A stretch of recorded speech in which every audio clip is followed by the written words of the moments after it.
Bueno, buenos días a todos. Muchas gracias por estar aquí presente. Eh, Presentaré a los invitados que nos acompañan en este día. Por parte de la Coordinación General de la Docencia, la doctora Susana Aurelia Preciado Jiménez. Por parte del director general de Educación Superior, Mario Guillermo Anda Chávez. La directora general de Educación Continua, licenciada Almira Escalera Valdovinos, y los directivos de los planteles, en este caso, la Facultad de Psicología, la doctora Nancy Elizabeth Molina Rodríguez, y el director de la Facultad de Trabajo Social, el doctor Jesús David Amador Anguiano. Perdón. Em, por parte de la Red Global, estaremos presentando la presidenta de la Red Global, Claudia Balseca, y con ustedes, bueno, mi persona, que en este caso es Excel Rojas, ¿no? Y el doctor Alfredo Domínguez. El día de hoy doy la palabra para que den el mensaje de bienvenida por parte de la doctora Nancy Elizabeth Molina Rodríguez. Muchas gracias, Itzel. Bienvenidos y bienvenidas a este evento, a esta conferencia que es de suma importancia tanto para la Facultad de Psicología como para la Facultad de Trabajo Social. La crianza como factor de riesgo o protección en el desarrollo de la niñez. Sabemos que la infancia es una población que debemos de proteger, que debemos de impulsar al desarrollo y que desde estas dos grandes disciplinas nos debemos de preocupar y ocupar para que dentro de las familias y también como sistema social y comunitario podamos brindar esa protección y ese resguardo para los niños y las niñas. Entonces, el tema es de suma pertinencia para nuestra formación, para la formación de estudiantes que hoy nos acompañan. También les damos la bienvenida y que sea de gran utilidad para su formación como trabajadores y trabajadoras sociales, psicólogos y psicólogas. Pues nuevamente, bienvenidos y bienvenidas a esta charla. Muchas gracias. Muchas gracias, Nancy.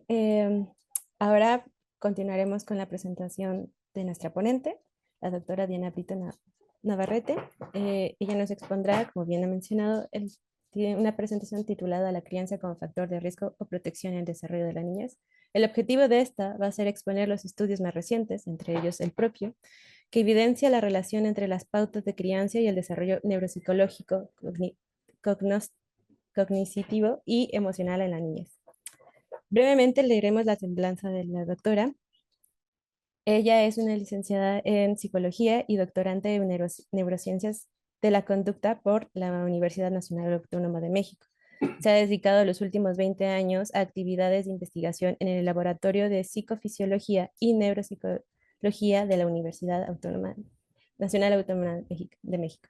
Autora y gestora de diferentes programas de investigación para instituciones como el Gobierno de la Ciudad de México, el DIF Nacional, Instituto Mexicano de la Juventud, Instituto Nacional de las Mujeres, Programa Nacional de Prevención del Delito. Cuenta con una sólida experiencia como psicoterapeuta y neuropsicóloga clínica. Ha sido desde hace 13 años catedrática en diferentes universidades. Actualmente es la directora clínica de Manejo Integral en Neuropsicología y Desarrollo Psicológico. Directora del proyecto RAW, Atención Integral al Adulto Mayor. Sin más, le damos la bienvenida a la doctora Brito y te dejamos el micrófono a ella. Hola, buenas tardes. Muchas gracias, Ishel, por la presentación. Pues nada, muy contenta de compartir este ratito con ustedes para pues, difundir, divulgar información, conocimiento acerca de, como bien decía Nancy, la niñez, este sector que en el discurso muchas veces se queda, ¿no? Como que está protegido, como que debemos justo cuidarlo, protegerlo, fomentar su desarrollo, pero pues que muchas veces porque no parte de una agenda política, porque pues, a veces en gobiernos de 4 años, gobiernos de 6 años, pues no alcanzan a ver los resultados de las intervenciones que se tienen con la infancia, ¿no? Entonces, muchas veces no hay programas que vayan directamente relacionados con esto. Y vamos a ver la importancia de la crianza, pero además, de pronto, cómo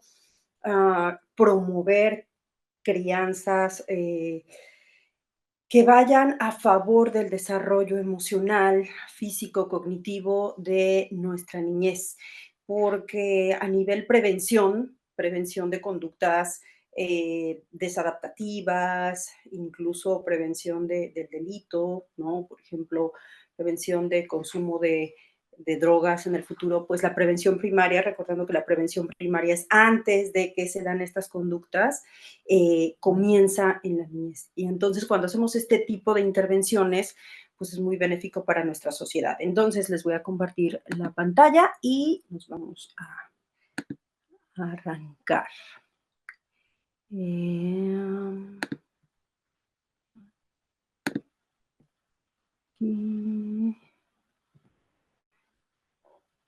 Ya estoy compartiendo. Me parece que sí, ¿verdad? Vale. Bueno, pues titulé esta charla como la crianza como factor de riesgo de protección en el desarrollo de la niñez, y es una investigación que se desarrolló en el laboratorio ya mencionado al lado de diferentes colegas y liderado por la doctora Fey Ostrowski. Comenzaremos un poco con el concepto y definición, concepto más que definición de desarrollo. Tengo entendido que están las escuelas de psicología y trabajo social, entonces sabemos que el desarrollo humano en general, pero el desarrollo de la niñez en específico, es muy importante porque va a ser la traducción de procesos físicos, ¿no? Que vienen de la genética, pero también se va a ver reflejado en lo cognitivo, en lo psicosocial, y pues básicamente son procesos de cambio y estabilidad a lo largo de toda la vida. En la infancia el desarrollo es muy importante porque pues, el crecimiento, digamos, y la adquisición de habilidades se da de una manera acelerada, pero además acumulamos un montón de información en esta etapa, ¿no? Es cuando adquirimos el lenguaje, es cuando aprendemos de motricidad, nuestros movimientos, en fin, es una adquisición acelerada de información que va generando esos cambios, pero luego hay momentos de estabilidad y volvemos a cambiar hasta que nos mantenemos en periodos relativamente estables. Ya después viene la adultez mayor y hay cambios, pero digamos que ya puede haber deterioro en este desarrollo. Okay. Entonces, Bueno, entonces, nos vamos a centrar en los cambios cognitivos. Si bien los cambios físicos pues, son el reflejo también de un sistema nervioso y de una genética que va de acuerdo a lo esperado en términos estadísticos, los cambios cognitivos que van de la mano de los psicosociales, ¿no? Lo emocional, lo mental, pues van a ser muy importantes. Estos cambios cognitivos se centran desde la neuropsicología, que es mi área de expertise, en procesos como la atención, la memoria, el lenguaje, y en este sentido vamos a abordar más las funciones ejecutivas, y esto está vinculado directamente con el desarrollo del sistema nervioso central, en específico con los lóbulos frontales.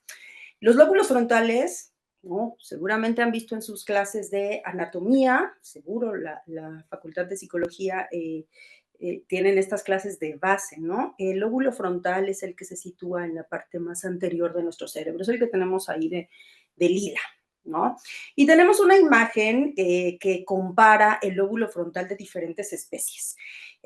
Tenemos por ahí del gato, perdón, del mono, el elefante, y entre más corteza, la corteza es esta parte exterior de nuestro cerebro, tenemos subcorteza y todo esto que se ve como torcidito ahí es la corteza cerebral y se divide en los diferentes lóbulos. A nosotros nos interesa en esta charla el lóbulo frontal. Y comparado con otras especies, como ustedes pueden ver, el cerebro del humano tiene mucho más lóbulo frontal, incluso que esté así todo arrugadito, quiere decir que hay una porción, si nosotros desenvolviéramos, digamos, pusiéramos en extendido toda esa masa, pues veríamos algo bastante extendido, pero nuestro cráneo tiene una capacidad así, más o menos como esferita, entonces es como si arrugáramos un papel. Y entonces, la mayor porción de nuestra corteza es el lóbulo frontal y tiene diferentes funciones muy sofisticadas. Y vamos viendo también abajo el desarrollo ontogenético de este cerebro y vemos que la maduración desde pues, el embrión hasta el bebé que nace, pero luego en el desarrollo de los niños pues se va dando de una manera gradual y bueno, hay quien presume que este desarrollo, sobre todo del lóbulo frontal, se sigue dando hasta los veintitantos años. Incluso hay posturas que dicen que hasta los 30 se sigue desarrollando, sigue madurando esa corteza, de manera tal que los cambios en esa maduración pues serán significativos y se estabilizarán más o menos entre los 20 y los 30 años, ¿sí? Bueno, este lóbulo está vinculado con lo que llamamos funciones ejecutivas. Y estas funciones ejecutivas es lo que nos hace ser seres humanos. Es como el director de orquesta de todo nuestro cerebro y por ende de todo nuestro cuerpo. Es la parte más exquisita, más inteligente, por llamarle de alguna manera.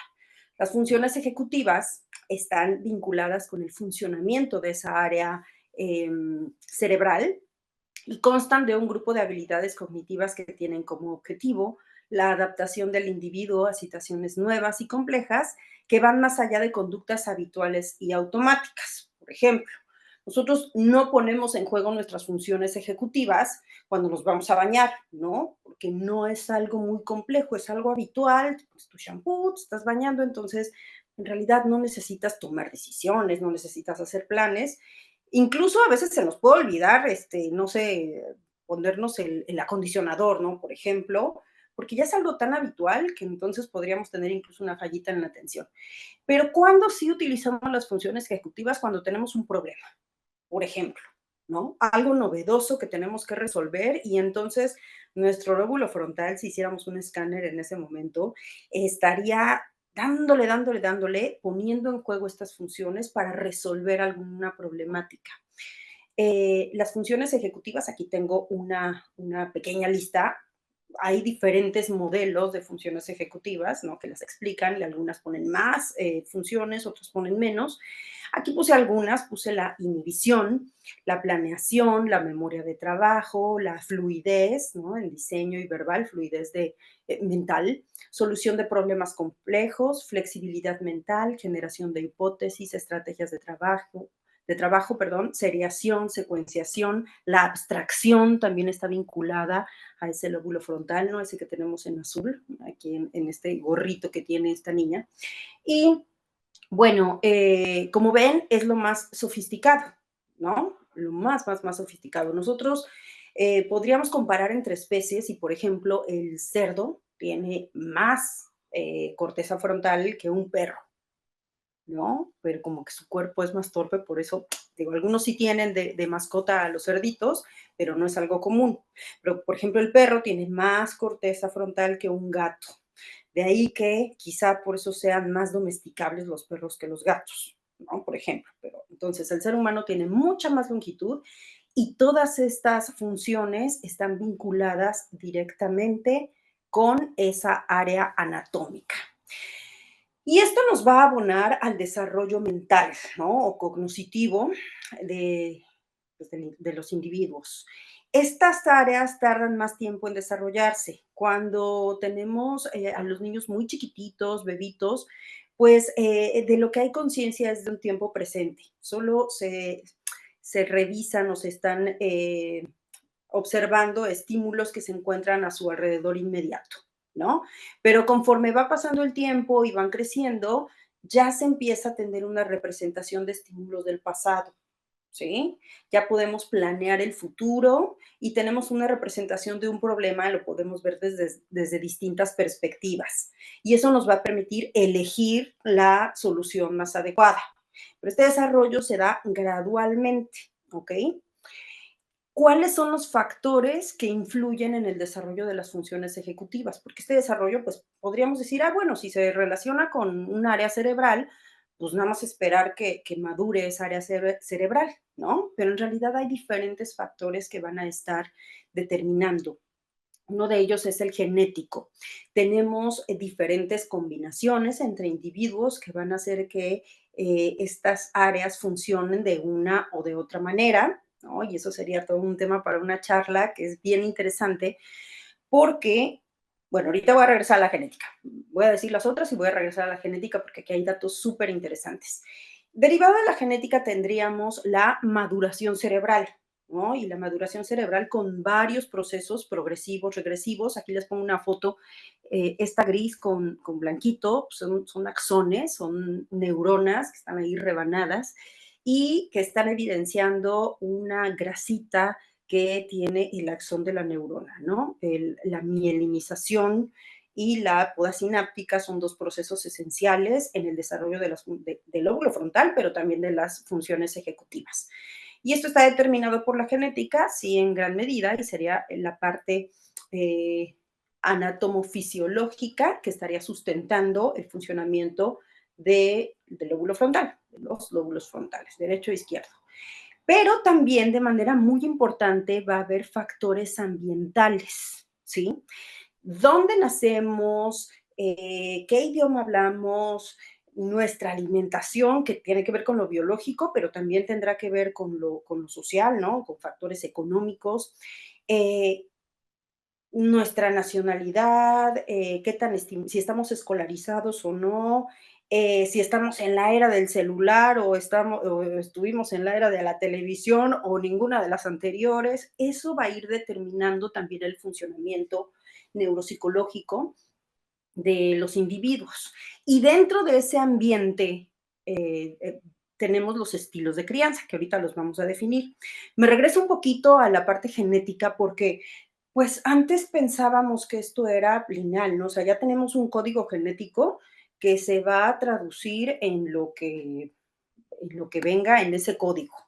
Y en realidad, ¿no? Desde un aspecto epigenético, vemos cómo el ambiente ejerce presión e incluso puede haber cambios estructurales en los genes, ¿no? Hay diferentes procesos de epigenéticos, pero puede haber cambios estructurales. Entonces, el ambiente no debemos desestimarlo de ninguna manera porque va a ser un factor esencial, no nada más a nivel social, funcional, no nada más lo que observamos, sino incluso de cambios morfológicos en la genética. ¿Ok?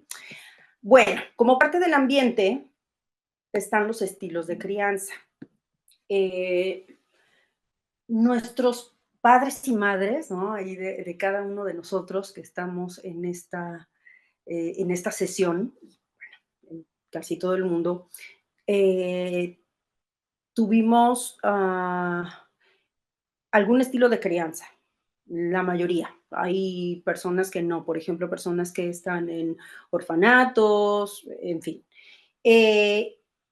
Generalmente, los estilos de crianza son ejercidos por papá, mamá, o lo que llamamos cuidadores principales o cuidadores primarios, ¿sí? A veces no está mamá, a veces no está papá, a veces quien educa es abuelita, por ejemplo. Entonces, bueno, quien sea de manera primaria el cuidador ejercerá algún estilo de crianza. ¿Qué es esto de estilos de crianza? Son pautas o patrones de conducta más o menos perdurables, es decir, que se repiten a lo largo del tiempo, que los padres y madres o cuidadores primarios utilizan en el cuidado, educación de sus hijos e hijas, y esto va a determinar un contexto emocional, familiar y social en nuestros niños y niñas, ¿sí?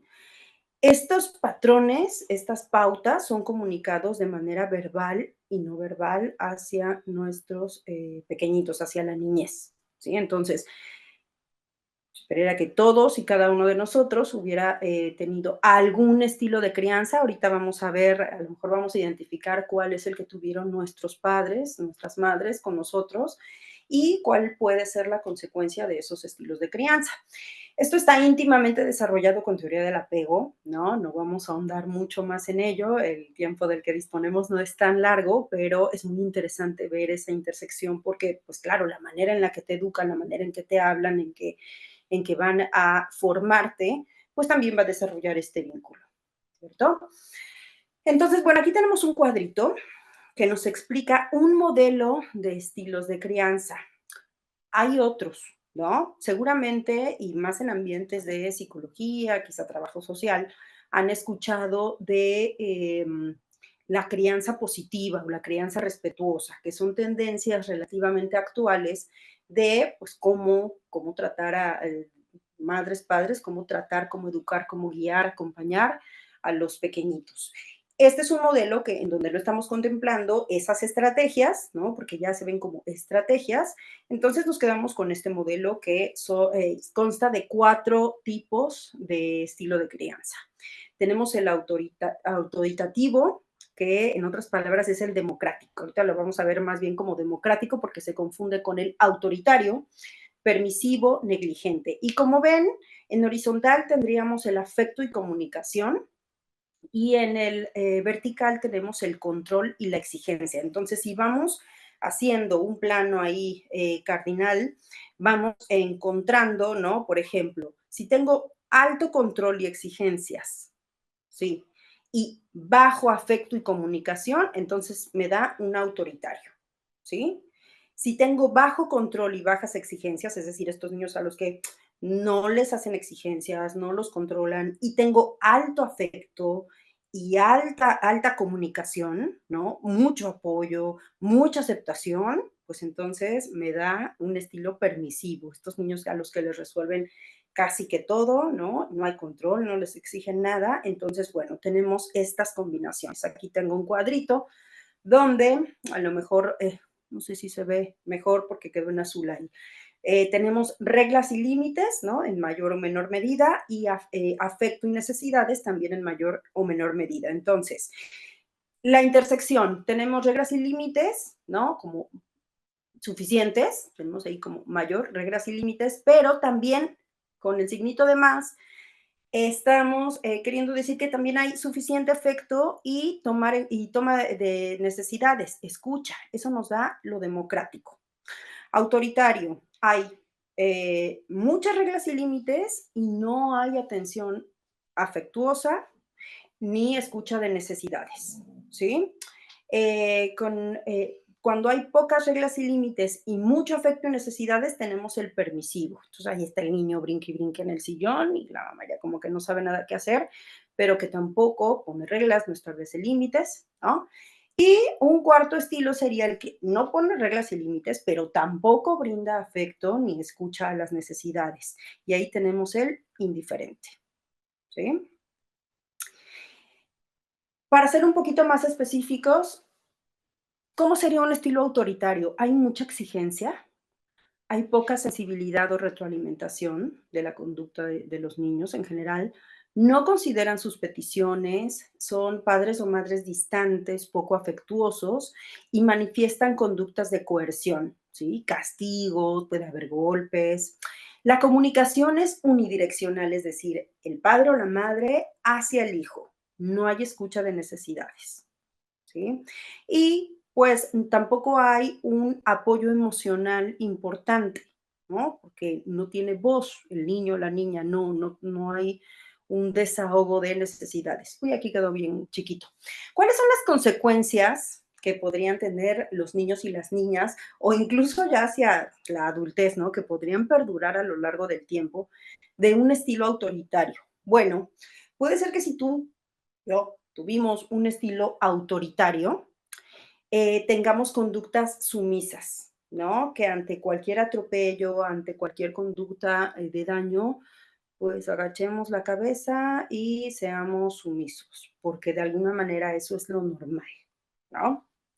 Hay un pobre autoconcepto, claro, si hay alguien que eh, generalmente está indicándome, ordenándome, y por qué no decirlo hasta maltratándome, pues no voy a tener un concepto muy, muy adaptativo de mí misma, ¿no?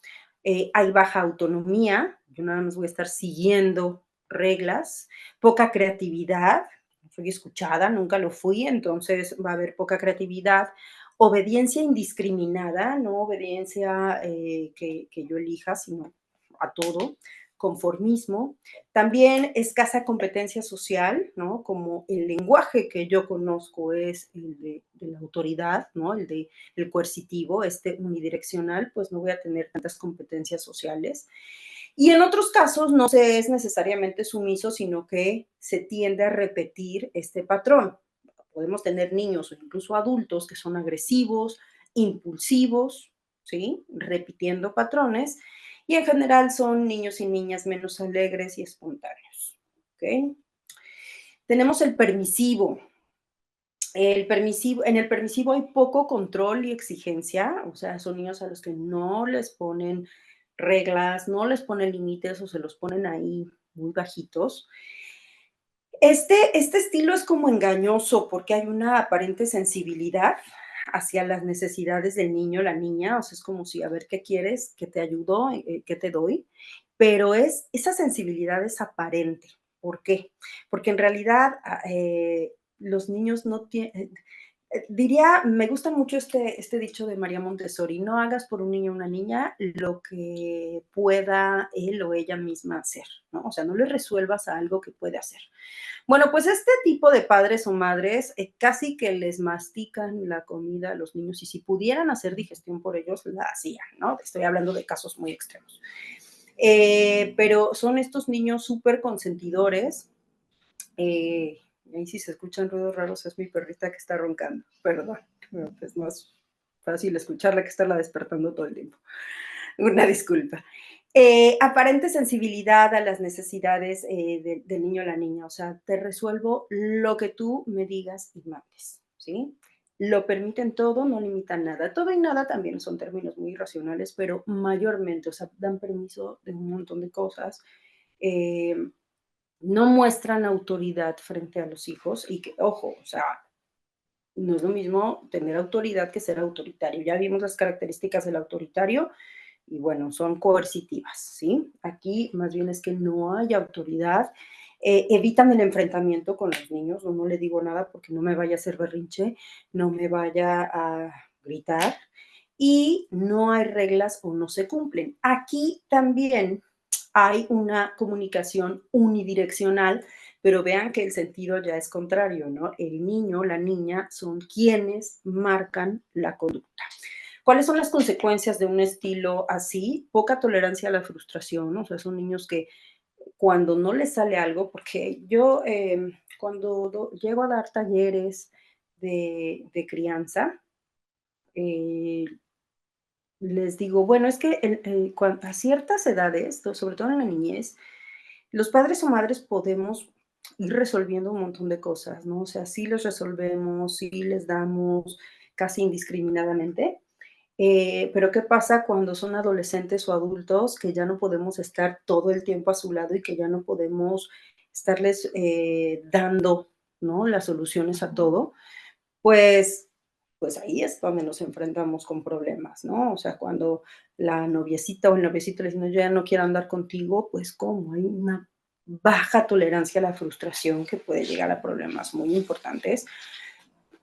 Puede haber problemas de conducta en la escuela, abuso de sustancias, ¿no?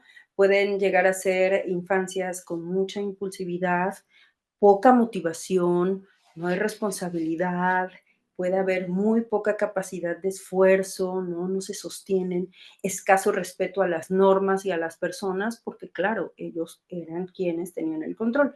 Adicionalmente, con este tipo de estilo de crianza puede haber mucha ansiedad, ¿no? Porque imagínense, son niños, niñas, pequeñitos, y les estamos dejando el control, no solo de su propia conducta, sino de la conducta de los padres y madres. Entonces, eso es un paquete muy grande.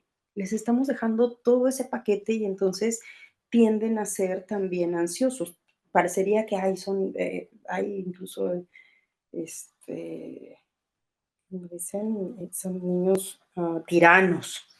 O sea, parecería que tienen todo ese control y son hasta un poco malignos, pero no, ojo, puede haber mucha ansiedad por ahí y porque es demasiado poder que ellos no necesariamente pueden manejar. El estilo indiferente, por suerte, casi no encontramos este tipo de estilo, pero existe. Y digo por suerte porque es muy triste incluso llegar a ver a niños que son educados con un estilo indiferente. Aquí en realidad los padres no piden ni tienen responsabilidad hacia los hijos. O sea, si haces bien, si no haces bien, me da lo mismo, ¿no? Hay una negligencia, también lo podemos encontrar como un estilo negligente, ¿no? Hay falta de estructuración, de control, de apoyo de las conductas del niño, pero ya les digo, ni para bien ni para mal. Generalmente son padres o madres que derivan responsabilidades paternas, maternas hacia otras figuras como pues hay en la escuela que lo atiendan, ¿no? O algunos otros familiares, hay que lo vea la abuelita, hay que lo vea el tío, que lo vea quien se pueda. Las consecuencias, pues son bastante lamentables. Puede haber depresión, baja autoestima, inseguridad, inestabilidad emocional, autoconcepto negativo, bajos logros escolares.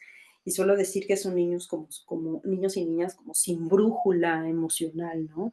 No hay quien les organice de alguna manera el mundo, quien los contenga, quien responda a sus necesidades.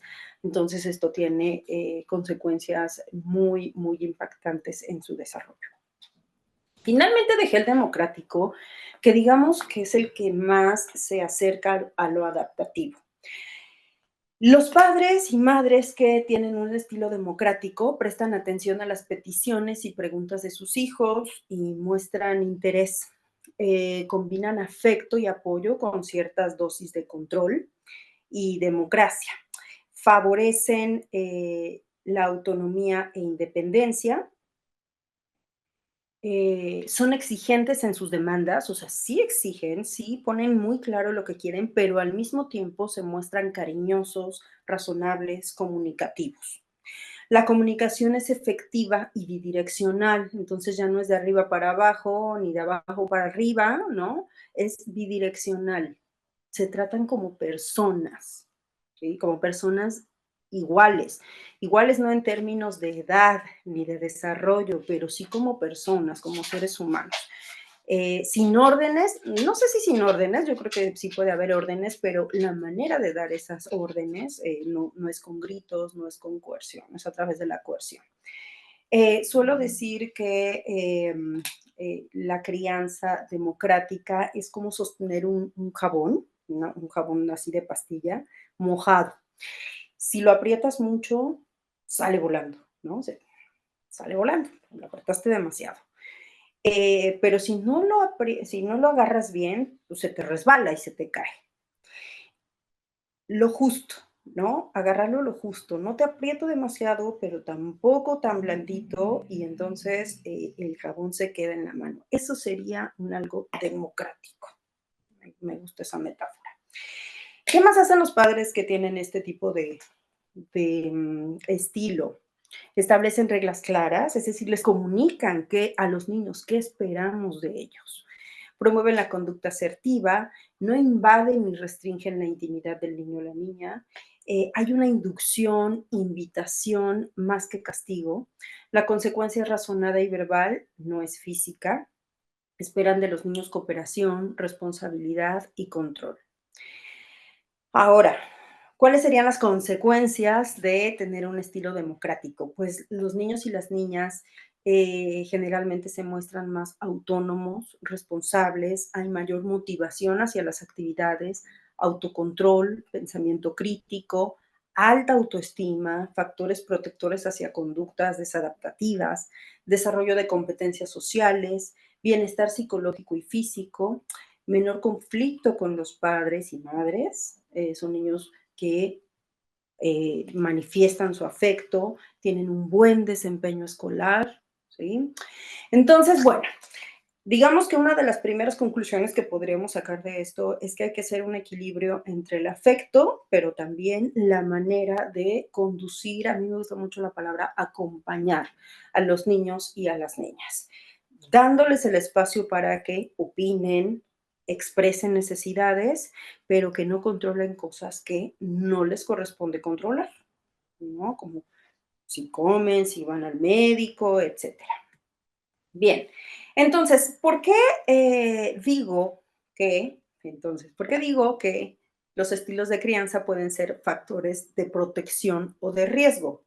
Porque si tengo un estilo democrático, evidentemente voy a tener un factor de protección en el desarrollo de la infancia, pero que también va a repercutir en la adolescencia, porque este estilo lo vamos a llevar pues, por la infancia, la adolescencia, muchas veces se alarga un poquito hacia la adultez.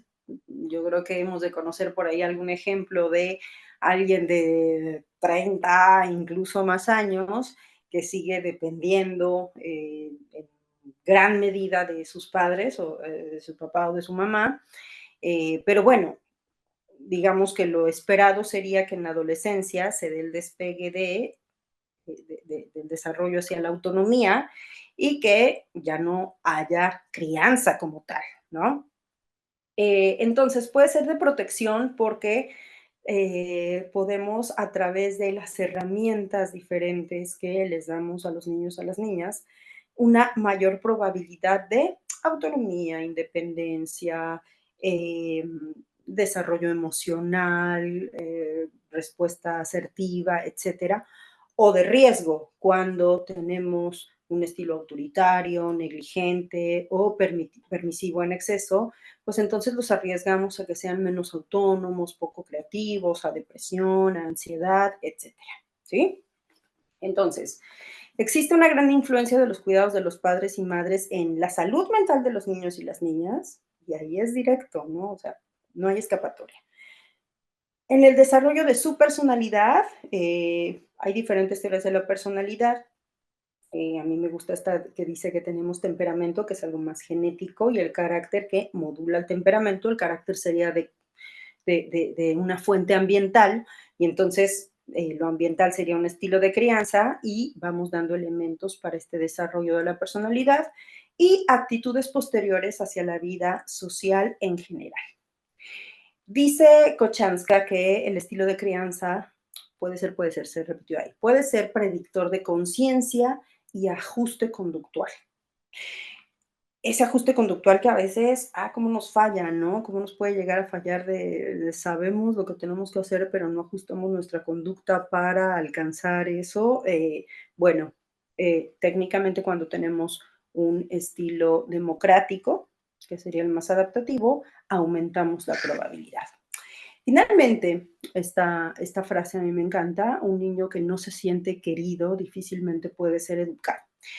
Pero el querer, ¿no? Traducir esto de querer tiene que ver con un montón de factores, entre ellos, desde mi punto de vista, el formarnos de alguna manera para ser padres o ser madres. Sí es cierto que no hay manual para eso, y es lo que siempre te va a decir un papá y una mamá. Sí, no hay manual, pero también hay mucha información acerca de cómo hacerlo, y es un trabajo constante. ¿Cansado? Sí, es cierto, es muy cansado. Yo creo que nadie dijo que fuera fácil, pero vale mucho la pena cuando los padres o madres se forman en este rubro y, bueno, tienen resultados interesantes. ¿Por qué hacer énfasis en esta conciencia e incluso modificación del estilo de crianza? Pues porque va a favorecer el desarrollo de funciones cognitivas superiores desde los primeros momentos de la vida de los niños y las niñas, ¿no? En este caso me refiero a las funciones ejecutivas, esas que les mencioné del desarrollo mental. Las funciones ejecutivas, están relacionadas con el desarrollo de competencias sociales en los niños, ¿saben? La toma de decisiones, la conciencia social, en fin. Y tienen un papel en la facilitación académica y social. Y estos son diferentes estudios que han comprobado esas correlaciones. Las funciones ejecutivas comprenden aquellos componentes necesarios para la conducta propositiva y dirigida a un objetivo, ¿no? Nos dan ese camino, ese cómo voy a llegar después de que decidí a dónde voy a llegar. y comprenden múltiples procesos cognitivos críticos en el desarrollo de esto que les decía que a veces nos falta, autorregulación. ¿Sí? Bueno, como parte del objetivo de una investigación que realizamos en el laboratorio, nos propusimos evaluar los efectos de un programa que diseñamos basado en programas que ya estaban propuestos, pero que no hacían este vínculo con lo neuropsicológico, con las funciones ejecutivas como tal. Entonces desarrollamos el programa de entrenamiento materno-infantil, el PREMIEN, con un enfoque neuropsicológico. Este proporciona estrategias a las madres, fue dirigido a madres, pero sorpresivamente cuando lo aplicamos también hubo algunos padres que se acercaron y que siguieron el programa. En realidad, estas estrategias fueron para las madres porque en general, y al menos en el momento en que hicimos el estudio y la investigación, pues son ellas las cuidadoras primarias. Y esto para favorecer el desarrollo físico, cognitivo y emocional de los niños y las niñas a través del desarrollo de talleres con materiales impresos y cuadernillos de trabajo. Este programa está diseñado para, digamos, las diferentes características que puede tener una población. Y cuando digo las diferentes y que sea versátil, nosotros lo desarrollamos en comunidades de pobreza extrema en el Estado de México, con gente que incluso tenía muy baja escolaridad o podría llegar a ser analfabeta. Y entonces los cuadernillos están adaptados para que incluso personas que no tengan educación formal, algún grado concluido, puedan de todas maneras desarrollar el programa. Les dábamos cuadernitos a las mamás semanales para que trabajaran con sus niños, sus niñas, y entonces, bueno, ¿cómo lo hicimos? Primeramente, medimos a través de la batería de funciones ejecutivas para niños en edad preescolar, esto que mide la planeación, la flexibilidad mental, la memoria de trabajo, pues les aplicamos a un montón de niños esta batería para saber su perfil. Y luego compararlo, ese mismo perfil, compararlo con la misma prueba, pero después de implementar el programa. Quisimos hacer un programa que tuviera evidencia, ¿no? Programas de origen psicológico, pues hay un montón, pero que esté comprobado que funcionan, pues no necesariamente. Entonces nosotros en la investigación quisimos ver cuál era la efectividad de nuestro programa. Y también aplicamos inventarios de práctica parental, versión de niños preescolares y la versión de los papás. Bueno. Tuvimos 40 diadas de madres con niños de entre 3 y 6 años y un grupo control, todos ellos provenientes de Nicolás Romero en el Estado de México. Ahí podemos ver la distribución y los resultados. La distribución aquí no tuvimos estilo de crianza negligente, por suerte, digo por suerte porque no lo encontramos y eso siempre es agradable. Y tuvimos que el 50% de las madres tenían estrategias primordialmente democráticas. Luego tuvimos un 29% de autoritarias y otro 20% de permisivas. ¿Sí? Esa fue la distribución de los 3 estilos parentales que encontramos. Y aquí en esta grafiquita vemos, la primer columna son los resultados de los puntajes del estilo de crianza. Entonces tenemos el autoritario, democrático, permisivo. La primer barrita es antes, ¿sí? de la intervención, antes de aplicar nuestro programa. La segunda es después del programa y la tercera es el grupo control. Entonces, quiero que vean cómo en el estilo autoritario, ¿no? De un porcentaje de 30%, a través de las estrategias que compartimos, nos reuníamos cada 8 días con las mamás, cada 8 días y veíamos temas relacionados con el desarrollo de los niños y las niñas, pero sobre todo veíamos, esa fue una pequeña parte, pero sobre todo vimos temas relacionados con su propio desarrollo como mujeres. Que no nada más eran madres, que no nada más eran esposas las que estaban casadas, que no nada más eran amas de casa, Trabajamos mucho con ellas a nivel personal, yo diría como un rescate de la mujer, de los diferentes roles, de lo poderosas que son. Y la verdad es que no llevábamos propiamente una agenda de género, ¿no? Voy a ser honesta, no llevábamos esa agenda, pero el programa estaba como planteado como diciendo, bueno, si tú te sientes satisfecha como persona, no nada más con las obligaciones que tienes como madre, como esposa, como trabajadora, si te sientes bien contigo, evidentemente vas a tener mayor calidad en la crianza de tus hijos o hijas. Y estuvimos 25 semanas yendo los fines de semana a hacer estos talleres, estas intervenciones, y ellas trabajaban con sus niños, con estos cuadernitos que les cuento. Todas las semanas echaban eh, ejercicios que estimulaban tanto estrategias emocionales, desarrollo emocional con sus niños, como desarrollo cognitivo. Entonces vean cómo del 30% en la medición, en la primer medición de autoritario, bajamos a un 10%, bueno, bajaron ellas a un 10%. Las que ya eran democráticas, este 50%, pues todavía adquirieron mayores habilidades y nos fuimos hasta el 80 y tantos por ciento. Y las permisivas del 20% que tuvimos al principio disminuyeron a el 6%, ¿no? Entonces, los cambios fueron drásticos y desde nuestro punto de vista bastante interesantes. Ahora, ¿qué pasó con la medición en funciones ejecutivas? Es decir, estas que están vinculadas con el cerebro.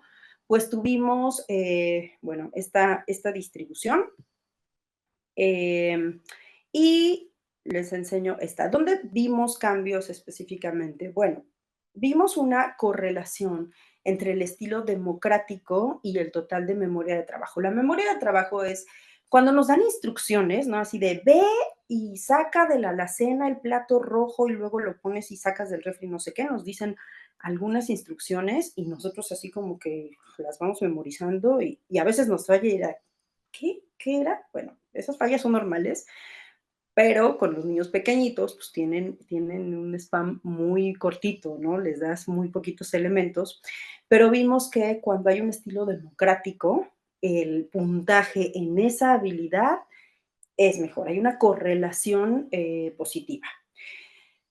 También encontramos, ojo que, acuérdense que los resultados en la ciencia son amorales, yo no estoy diciendo que esto esté bien o mal, es lo que encontramos.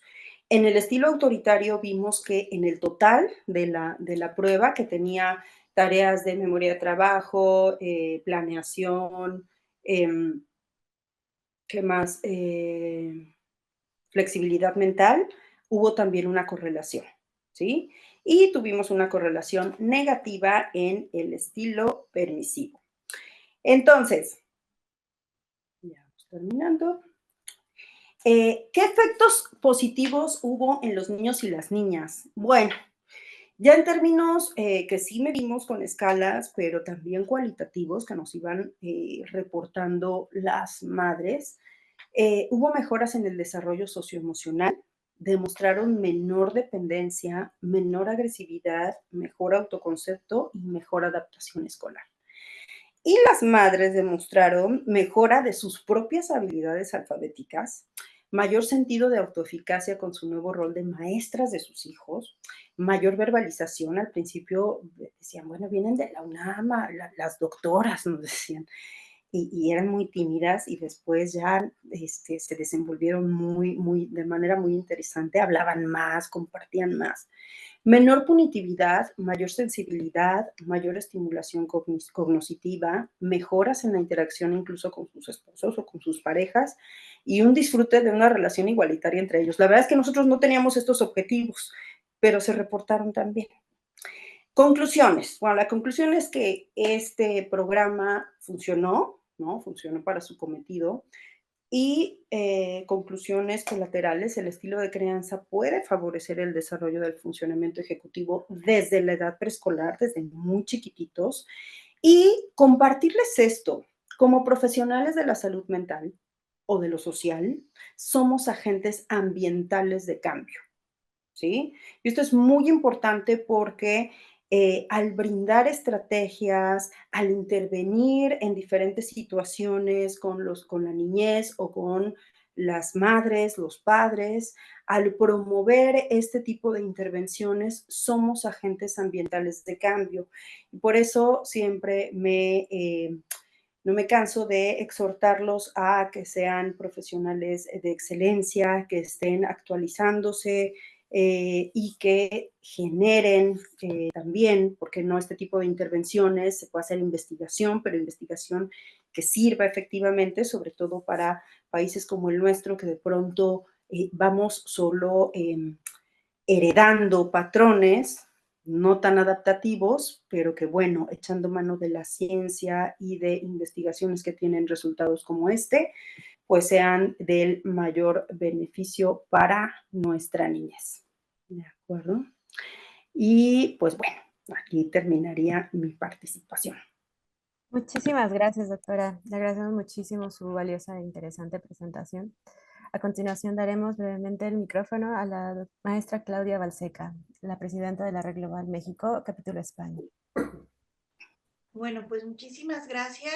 Primero que nada, doctora Diana Brito, ha sido una ponencia excelente con un tema que, como usted bien señala, ¿no? Es muy importante para tanto psicólogos como para trabajadores sociales y sobre todo que hemos tenido la oportunidad de ver no solamente la teoría, sino la aplicación de esta teoría a casos específicos, que creo que también es muy importante para los alumnos, ¿no? Como que vean cómo aterrizar la teoría a la práctica. Y bueno, tenemos varias preguntas también. Aquí tenemos una que dice, doctora Diana, es interesante el análisis de los estilos de crianzas y sus efectos en las conductas y comportamiento de los hijos. No obstante, los cuestionamientos que se me presentan son los siguientes. En la realidad, una persona puede tener una combinación de estos estilos de crianza, como los puntos de quiebre, separación, divorcio, muerte, etcétera, en las relaciones de pareja, suelen impactar en los estilos de crianza. ¿Y qué sucede con los hijos cuando los padres tienen estilos de crianza diferentes? Preguntas muy interesantes. Sí, en general no tenemos estilos puros de crianza, no es que seamos 100% democráticos o 100% autoritarios, ¿no? O sea, hay una combinación y sí hay puntos de corte en las escalas que utilizamos como para perfilarlos hacia más, hacia un estilo en específico. Sin duda, otros factores ambientales van a estar determinando el estilo de crianza que tengamos, ¿no? Nuestra historia personal, claro que si hay un divorcio, si hay precarización económica, claro que va a estar influyendo en el estilo de crianza. Incluso el temperamento y la propia personalidad de los niños y las niñas influyen en el estilo de crianza que yo tenga, ¿no? O sea, no es lo mismo tener una hija, por ejemplo, súper tranquila, que sigue instrucciones, que, en fin, a tener una hija que sea un torbellino, ¿no? Eso va a influir en la manera en la que yo transmita mi estilo de crianza. Entonces, sí, hay diferentes factores que van a estar ligados a esto. Esas son dos preguntas y se me fue la tercera. Puntos de corte. ¿Qué sucede cuando los padres tienen estilos de crianza diferentes? Ah, ya, la incongruencia. Sí, pues eso es un poco un desastre, ¿no? Porque por un lado, la mamá puede ser la democrática, la que pone reglas, la que está a lo mejor más tiempo con los niños y las niñas, y el papá puede ser el súper consentidor, porque con este pretexto clásico de, ay, es que yo lo veo un ratito nada más, entonces ese ratito que lo veo, pues lo consiento y le doy de todo, entonces no lo voy a regañar, no le voy a poner límites. Esa incongruencia puede confundir a los niños y las niñas, entonces sí es súper importante que se alineen entre los progenitores, entre los diferentes, incluso con los abuelitos, se pasa mucho, que llega la abuelita y que a lo mejor es la que cuida a los niños la mayor parte del tiempo, y si es la abuelita consentidora, bueno, pues a mí me ha tocado hablar con abuelitas y decirles, ojo, que el amor pero es que soy la abuelita y me toca consentir, pues no si estás diario con el niño y la niña, ¿no? Y hacerles ver las consecuencias que puede haber de esto. Entonces, creo que tener esta información nos ayuda a compartirla y bueno, tener beneficios de ello. Uh-huh. Sí, y preguntan también si debe haber alguna adecuación si los hijos presentan alguna neurodivergencia. Debe haber adecuaciones, sí. Pienso, por ejemplo, en algún pequeñito, pequeñita que tenga déficit de atención con hiperactividad, pues entonces, imagínense, ¿no? La comprensión, la paciencia, el entendimiento de esta condición, que a mí no me gusta llamarla trastorno, sino condición, eh, no, es que en los conceptos globales no cambian, ¿no? Pero sí tiene que, por ejemplo, la manera en la que les hablemos, la tolerancia, el reconocimiento a sus logros, la sensibilidad que tengamos de acuerdo al nivel de hiperactividad, por ejemplo, pues va a ser muy, muy importante. O al hacer tareas, no puede no haber hiperactividad, pero que sean pequeños y pequeñas que no logren escolarmente a la primera cachar alguna idea. Entonces, órale, el chanclazo clásico, pues no, ¿no? Pero yo diría que primeramente y ahí también somos agentes de cambio. En la medida en que estemos informados de la neurodivergencia y le demos luz, le demos salida a esta información, pues vamos a tener muchas herramientas para hacer estas adecuaciones. Sin duda hay que hacer adecuaciones y esto que les digo, ¿no? Como el rescate de las personas, el rescate de las madres, el rescate de los padres como personas también, el reconocimiento de que es bien difícil ya tener hijos de por sí, pero luego con neurodivergencias, pues bueno, se hace un tanto más complejo. Sí. Gracias. Y luego una última pregunta que dice, muy interesante la intervención integral que incluye a la infancia y a sus cuidadores primarios, da un mejor impacto para ambas poblaciones. Gracias por compartirlo. ¿Dónde lo podemos consultar? Yo les puedo pasar el link del estudio, el del artículo como tal, y también les puedo dar la presentación donde tengo algunas otras referencias para que puedan profundizar en el tema, con mucho gusto. Muchísimas gracias. Pues bueno, ahora lo único que nos resta es presentarle la constancia. ¿Se ve bien? Ahí dice. Sí, bueno, dice, la Universidad de Colima otorga la presente constancia a la doctora Diana Brito Navarrete por impartir la conferencia magistral La crianza como factor de riesgo o protección en la niñez, realizada el día 9 de abril de 2025 a través de la plataforma Zoom en el marco del programa de transferencia de conocimientos Red Global MX, capítulo España y la Universidad de Colima, con duración de 1 hora y valor curricular.